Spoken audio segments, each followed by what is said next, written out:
পথশ্রী ৩ প্রকল্পের রাস্তা তৈরির সঙ্গে সঙ্গে ফেটে চলছে। প্রতিবাদ করতে যাওয়ায় স্থানীয় এলাকাবাসীদের হুমকি পঞ্চায়েত সদস্যের। পূর্ব মেদিনীপুর জেলার পটাশপুর ১ নম্বর ব্লকের নৈপুর গ্রাম পঞ্চায়েতের নৈপুর স্কুল মোড় থেকে শিবপাড়া মোড় পর্যন্ত পথশ্রী ৩ প্রকল্পের ঢালাই রাস্তা নির্মাণের কাজ শুরু হয়েছে। এলাকাবাসীদের অভিযোগ, কংক্রিটের এই ঢালাই রাস্তা তৈরির ২৪ ঘন্টা পেরোতে না পেরোতেই রাস্তা ফেটে যাচ্ছে। দেখা যাচ্ছে পুরো রাস্তায় যেখানে সেখানে বড় বড় ফাটল। আর প্রতিবাদ করতে গেলে স্থানীয় পঞ্চায়েত সদস্য ও কনস্ট্রাকশন সংস্থা থেকে হুমকি দেওয়া হচ্ছে তাদের। WBSRD এর অধীনে এই কাজটি 2023 থেকে 24 অর্থবর্ষের নির্মাণ ব্যয় ১,১৬,৭৬৬ টাকা বরাদ্দে 2.8 কিমি রাস্তা তৈরি করার কাজ শুরু করে নির্মাণকারী সংস্থা progressive engineers cooperative labour contract and construction society limited. কাজ শুরু হতেই রাস্তার এমন অবস্থা দেখে হতবাক এলাকার মানুষ। যদিও এই নিয়ে নৈপুর গ্রাম পঞ্চায়েতের পঞ্চায়েত সদস্য আশিস প্রধানের সাফাই, অতিরিক্ত গরমের জন্য কংক্রিটের রাস্তায় ফাটল দেখা দিচ্ছে। আমার নাম রবীন্দ্রনাথ দাস। আচ্ছা, কি অভিযোগ আপনার রাস্তা? আমার অভিযোগ, আমি স্থানীয় বাসিন্দা, একজন সাধারণ মানুষ। আমি বলতে চাইছি, যিনি রাস্তাটা করছেন বা যিনি করাচ্ছেন, সবার কাছে আমার বিনীত নিবেদন যে সরকার যে পয়সাটা খরচা করছে সেটা অরিজিনাল কাজে লাগুক। কেননা কালকে সন্ধ্যা 6টার সময় ঢেলে দিয়ে গেছে, আজকে সকাল 6টার সময় যখন আমরা উঠে দেখি রাস্তা ফেটে গেছে। জয়েন্ট ছাড়াও সাইডে আরও মাঝখানে ফেটে গেছে। তাই জন্য কন্ট্রাক্টরকে বলতে আমাদের হুম্বিচুম্বি অনেক দেখালো। পঞ্চায়েত সদস্যকে বললাম, তিনিও অনেক হুম্বিচুম্বি দেখাচ্ছেন। আমাকে বলছে কেন মিডিয়া ডাকবি। আমি বলছি যে যেটা কাজ হচ্ছে সেটা অরিজিনাল কাজ হোক। আমরা কাজ বন্ধ করতে চাইছি না, আমরা কাজের পক্ষে। কিন্তু পাইলেন দিয়েছে সাইডে, দেখুন এখনও পাইলেন আছে, এক হাতের মাথায় খুঁটি দিয়েছে, একটা করে টিন দিয়েছে, 3 ফুট উচ্চতা আছে, মানে গভীরতা আছে। সেখানে 2 ফুট টিন দিয়েছে, 1 ফুট ফাঁকা আছে। মাটি 1 ফুট দিয়েছে, 2 ফুট নিচে ফাঁকা।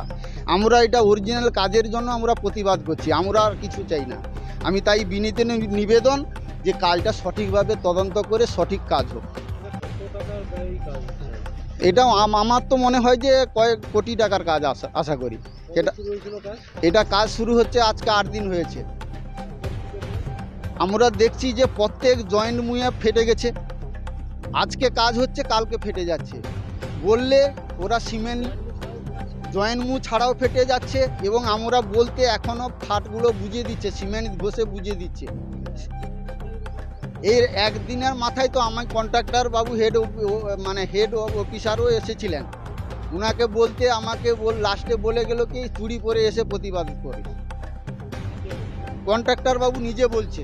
ওনার সঙ্গে আমার তর্ক বিতর্ক জড়িয়ে পড়লাম। উনি তর্ক বিতর্ক আমাকে বলছে কি তুমি কি ঝগড়াঝাটি এখানে মারাপিট করতে চাও নাকি। আমি চাইছি যে সঠিকভাবে কাজ করুক, সঠিক কাজ হোক। আমরা আর কিছু না, আমরা গ্রামবাসী, আমরা সাধারণ মানুষ। উন্নয়ন হোক, কিন্তু সঠিকভাবে হোক। আমার নাম রবীন্দ্রনাথ দাস, নৈপুর। এ নিয়ে পটাশপুর 1 নম্বর ব্লকের বিডিও বিধানচন্দ্র বিশ্বের জানান, খবর পেয়েছে WBSRD প্রকল্পে এই কাজটি হচ্ছে। নির্মাণকারী সংস্থাকে ডাকা হয়েছে। ওই কাজের জায়গায় গিয়ে খতিয়ে দেখে জেলা পরিষদ ও ADM কে জানানো হবে।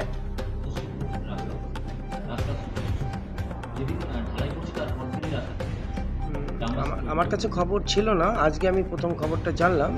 অ্যাকচুয়ালি এটা WBSRD থেকে করছে।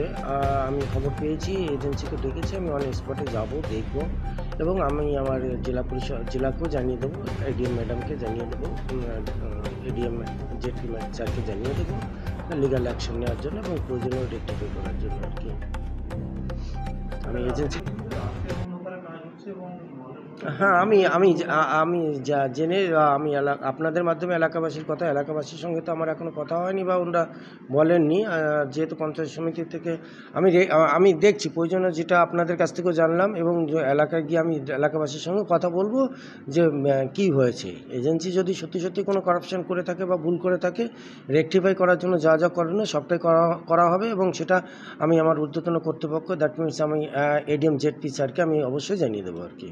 সেই কাজের প্রতিবাদ করতে গেলে স্থানীয় পঞ্চায়েত সদস্য, স্থানীয় যেসব ঘরবাড়ি রয়েছে তাদেরকেও হুমকি দিচ্ছে। কে হুমকি দিচ্ছে? স্থানীয় পঞ্চায়েত সদস্য। সেটা আমার জানা নেই, আমি জেনে দেখছি আর কি। হ্যাঁ, এটা তো আর আমি না জেনে কি বলবো বলুন। এমনকি সংবাদ মাধ্যমকেও সেখানে না সেটা আমি জানি না, এটা নিয়ে আপনি আমার গভর্নমেন্টের প্রশাসনিক তরফ থেকে যতটুকু যা করার আমি ওটা করবো আর কি, এটা আপনাকে আমি নিশ্চিত দিতে পারি।